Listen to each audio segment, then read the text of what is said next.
চাচ্ছেন অতীতের কাজা নামাজ কিভাবে আদায় করব। কাজা নামাজ জামাতে আদায় করা যাবে কিনা। মৃত ব্যক্তির জন্য অঝরে কাঁদলে কি সমস্যা হয়? নামাজ পড়ার সময় অন্য কিছু মনে পড়ে যায়, কিভাবে মন দিয়ে নামাজ পড়ব, কি করা যায়? ফজরের সালাতের সময় রাতের পোশাক পরিবর্তন করা জরুরি কি না? মেয়েদের চুল সোজা করা যাবে কি না? যে কোনো জায়গায় কি নখ কাটা যাবে? বাথরুমে কি কাটা যাবে? নিজের উপার্জনের কিছু টাকা স্বামীকে না জানিয়ে বাবা মাকে দেওয়া যাবে? পর্দা সহকারে স্বামী স্ত্রীর ছবি একসাথে ফেসবুকে দেওয়ার কোনো নিয়ম আছে কিনা? এশার নামাজের পর তাহাজ্জুদ নামাজ পড়ে থাকি, তা সঠিক কিনা? মৃত বাবাকে স্বপ্ন দেখলে করণীয় কি কোরআন সুন্নাহর আলোকে? নামাজের মধ্যে তাশাহুদ পড়ার সময় তর্জনী আঙ্গুল উঁচু করার বিধান কি?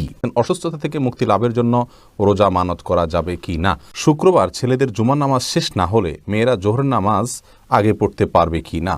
বিলম্ব না করে চলুন আমরা চলে যাই আমাদের প্রশ্নোত্তরে সরাসরি।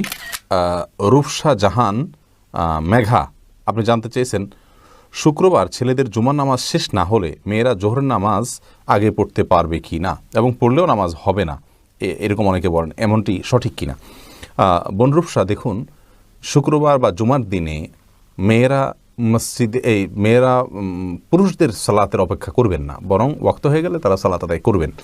পুরুষরা মসজিদে সালাত আদায় করেছেন কি না, সালাতের সময় হলো কি না, এই বিষয়গুলো তাদের দেখার কোনো প্রয়োজন নেই, বরং মেয়েরা তারা খেয়াল করবেন শুধুমাত্র যে মসজিদে ওয়াক্ত হলো কি না। যদি ওয়াক্ত হয়ে থাকে তাহলে সেক্ষেত্রে তারা তাদের বাসায় সালাত আদায় করবেন, এবং পুরুষদের মসজিদে সালাত আদায় হোক বা না হোক এ বিষয়টি তাদের দেখার কোনো প্রয়োজন নেই। এরপরে জান্নাতুল ফেরদাউস আপনি জানতে চেয়েছেন, অসুস্থতা থেকে মুক্তি লাভের জন্য রোজা মানত করা যাবে কি না? দেখুন, অসুস্থতা থেকে মুক্তি লাভের জন্য অবশ্যই আপনি রোজা মানত করতে পারেন, যে কোনো কাজের জন্যই মানত করা যেতে পারে। তবে হ্যাঁ, মানত এটা খুব বেশি প্রশংসনীয় কাজ নয়, বরং একজন মুসলিম হিসাবে আমাদের যে জিনিসটি করা উচিত তা হলো, আমি অসুস্থ আছি, আল্লাহ রাব্বুল আলামিনের রহমত প্রাপ্তির আশায় একটু আমল করলাম, একটু নফল রোজা এমনিতে রাখলাম, তাহলে সেটা হবে আমাদের জন্য ভালো এবং উত্তম কাজ। কিন্তু যদি আমাদের অসুস্থতাজনিত কারণে আল্লাহ রাব্বুল আলামিনের কাছে এভাবে মানত করি, আল্লাহ আপনি সুস্থ করে দিন, আমি রোজা রাখবো, তাহলে সেটা জায়েজ আছে, কিন্তু এভাবে না করে আগে থেকে রাখা উচিত। মানত করে কোনো কিছু আদায় করা কেমন যেন আল্লাহকে শর্তের মধ্যে ফেলা, যে আল্লাহ এটা আপনি করে দেন তাহলে আমি রোজা রাখবো। তার চাইতে আগে রোজা রাখুন এবং রোজা রেখে আল্লাহর কাছে প্রার্থনা করুন যাতে আল্লাহ আপনাকে সুস্থ করে দেন। বাকি মানত করা জায়েজ আছে, কোনো অসুবিধা নেই। শেখ সোহানুর রহমান জানতে চেয়েছেন, নামাজের মধ্যে তাশাহুদ পড়ার সময় তর্জনী আঙ্গুল উঁচু করার বিধান কি? এটা সুন্নাত, কেউ না করলে অসুবিধা নেই, নামাজ হয়ে যাবে, কিন্তু সুন্নাত বা মুস্তাহাব। অর্থাৎ আমরা যখন তাশাহুদ পাঠ করব তখন আমরা তাশাহুদের মধ্যে মূলত সাক্ষ্য দিচ্ছি আল্লাহর একত্ববাদের, রাসূল আকরাম সাল্লাল্লাহু আলাইহি ওয়াসাল্লামের রিসালাতের, তখন আমরা আঙ্গুল উঁচু করে মুখের সাক্ষ্যটাকে আমার আঙ্গুলের সাথে আমার আচরণের মাধ্যমে আমি মিলাচ্ছি। অর্থাৎ আমি মুখে বলছি আল্লাহ ছাড়া কোনো সত্যিকারের মাবুদ নাই, সাক্ষ্য দিচ্ছি, মুহাম্মদ সাল্লাল্লাহু আলাইহি ওয়াসাল্লাম আল্লাহর রাসূল সাক্ষ্য দিচ্ছি, আবার তার সাথে আমি আঙ্গুল উঁচু করে আমি সাক্ষ্যর সাথে ওইটাকে আমি মেলাচ্ছি। তো এটা জায়েজ, এটা মুস্তাহাব, করা উচিত। যদি কেউ না করেন নামাজ হয়ে যাবে। আপনি মাইনুদ্দিন মান্না আপনি জানতে চেয়েছেন, মৃত বাবাকে স্বপ্ন দেখলে করণীয় কি কোরআন সুন্নাহর আলোকে? বিশেষ কোনো করণীয় নেই। আপনি তাকে দেখেছেন, আপনার তার প্রতি ভালো লাগা ভালোবাসা কাজ করছে, তার জন্য আপনি এই জন্য বিশেষ করে আল্লাহর কাছে দোয়া করুন, আল্লাহর কাছে চান, তার পক্ষ থেকে দান সাদকা করুন, বাস। নির্দিষ্ট করে কোনো কিছু করতে হবে এমন কোনো বাধ্যবাধকতা নেই। তাহের খান আপনি আইডি থেকে জানতে চেয়েছেন, আমি প্রবাসী, এশার নামাজের পর তাহাজ্জুদ নামাজ পড়ে থাকি, তা সঠিক কি না? এশার নামাজের পর তাহাজ্জুদ পড়া যায়, আমরা অনেকেই জানি না। তাহাজ্জুদের জন্য অনেকে মনে করে যে ভোর রাত জরুরি, ভোর রাতে তাহাজ্জুদ পড়লে বেশি উত্তম, সন্দেহ নাই, কিন্তু এশারের সালাতে সালাম ফেরানোর পর থেকে কিন্তু আপনি তাহাজ্জুদের নিয়তে সালাত পড়তে পারেন, 2 রাকাত করে আপনি যত খুশি সালাত পড়লেন, এরপরে বিতির পরে আপনি শুয়ে গেলেন। এটাও ইনশাআল্লাহ কিয়ামুল লাইল বা রাত জেগে যে সালাত আদায় করা তার সওয়াব আপনাকে এনে দিবে। যদিও মূল তাহাজ্জুদ হুজুদ শব্দের অর্থই হলো ঘুম থেকে উঠে সালাত আদায় করা, অতএব আপনার তাহাজ্জুদ এটা হবে ঘুম থেকে উঠে সালাত আদায় করলে, সেটা হলো প্রকৃত তাহাজ্জুদ এবং তাহাজ্জুদের মূল ফরম্যাট। কিন্তু এশার সালাতের পরে তাহাজ্জুদের নিয়ে সালাত আদায় করেন, সেটা তার কারণে আপনি কিয়ামুল লাইলের সওয়াব পাবেন ইনশাআল্লাহ বিইذনিল্লাহ। নাইমা হচ্ছে কানামা ভালো, অন্তত এটা চালু রাখা উচিত। এরপরে সাইদুল ইসলাম ইমরান আপনি জানতে চেয়েছেন, পর্দা সহকারে স্বামী স্ত্রীর ছবি একসাথে ফেসবুকে দেওয়ার কোনো নিয়ম আছে কিনা? দেখুন, মাবদের ছবি বোরকা যদি আবৃত থাকে এবং সম্পূর্ণ পর্দা বোঝা যায়, শরীরের কোনো অংশ বোঝা না যায়, তাহলে সেক্ষেত্রে এটা ফেসবুকে দিলে গুনাহ হবে না। বাকি এ ধরনের প্রবণতা খুব বেশি ভালো নয়, যে পরিকল্পনা করে স্ত্রীর ছবি দেওয়া। সেখান থেকে যাদের অন্তরের রোগ রয়েছে তারা বাজে চিন্তা করার সুযোগ তারা পাবে। জসিমউদ্দিন জানতে চেয়েছেন কাজা নামাজ জামাতে আদায় করা যাবে কিনা। উত্তর হলো যাবে। যদি জামাতে কাজা হয় তাহলে জামাতে কাজা আদায় করা যাবে।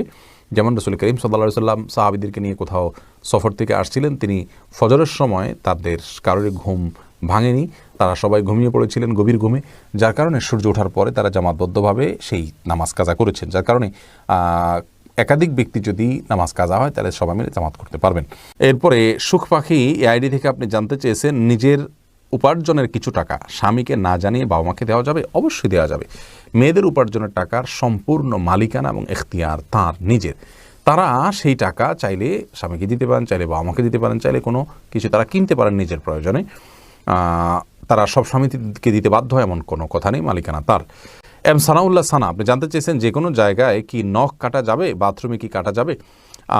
যে কোনো জায়গায় নখ কাটা যাবে কি না, শরীরের একটা অংশ নখ, অতএব বাথরুমে নখ কেটে ফেলে দেয়া এটা উচিত নয়। এটা এক প্রকার আপনার নখের বা নিজের আল্লাহ সৃষ্টি নিজের শরীরের প্রতি এক প্রকার অসম্মান প্রদর্শন করা, যার কারণে এটা অনুচিত।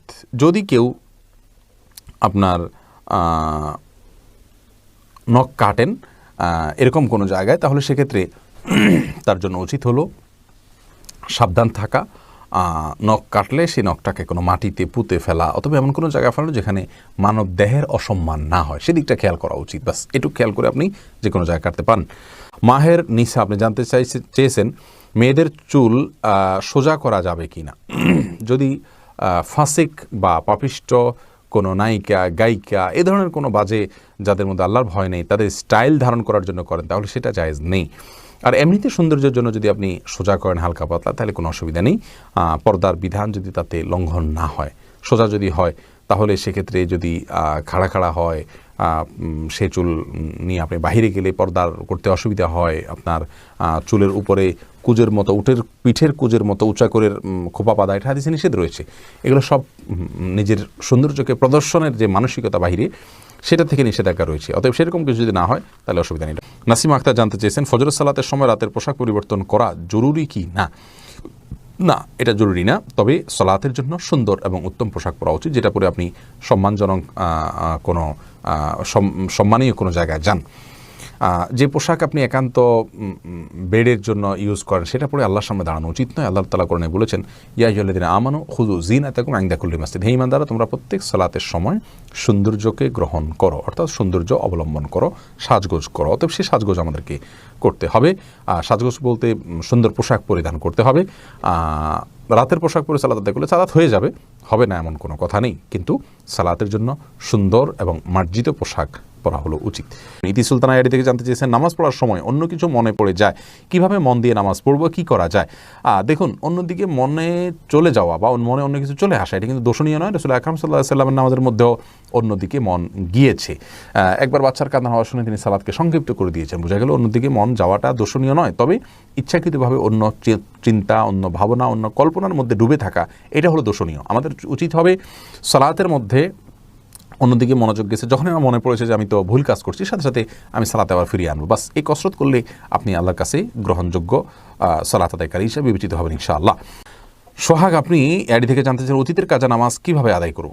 আপনি চেষ্টা করবেন একক করে পড়ার, এবং যেটা আগের সেটা আগে, পরেরটা পরে, এরকম করার চেষ্টা করবেন। একাধিক ওয়াক্ত গেলে নিয়ত করবেন যে প্রথম যে ওয়াক্ত বাকি আছে প্রত্যেক নামাজে প্রথমটা নিয়ত করবেন। কারণ কথার কথা আপনার 10 ওয়াক্ত জোহর গেছে কাজা, তাহলে আপনি প্রথম জোহর যেটা আমার কাজা রয়েছে এরকম নিয়ত করবেন।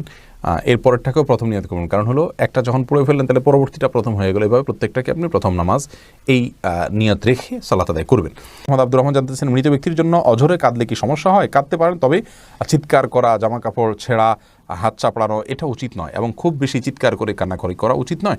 একটু উচ্চস্বরে আওয়াজ হতে পারে, তবে যতটা নিজেকে কন্ট্রোল করা যায় ততটা ভালো। কাঁদতে তো অবশ্যই পারেন। রাসূল আকরাম সাল্লাল্লাহু আলাইহি ওয়াসাল্লাম তার ছেলের মৃত্যুতে কেঁদেছেন।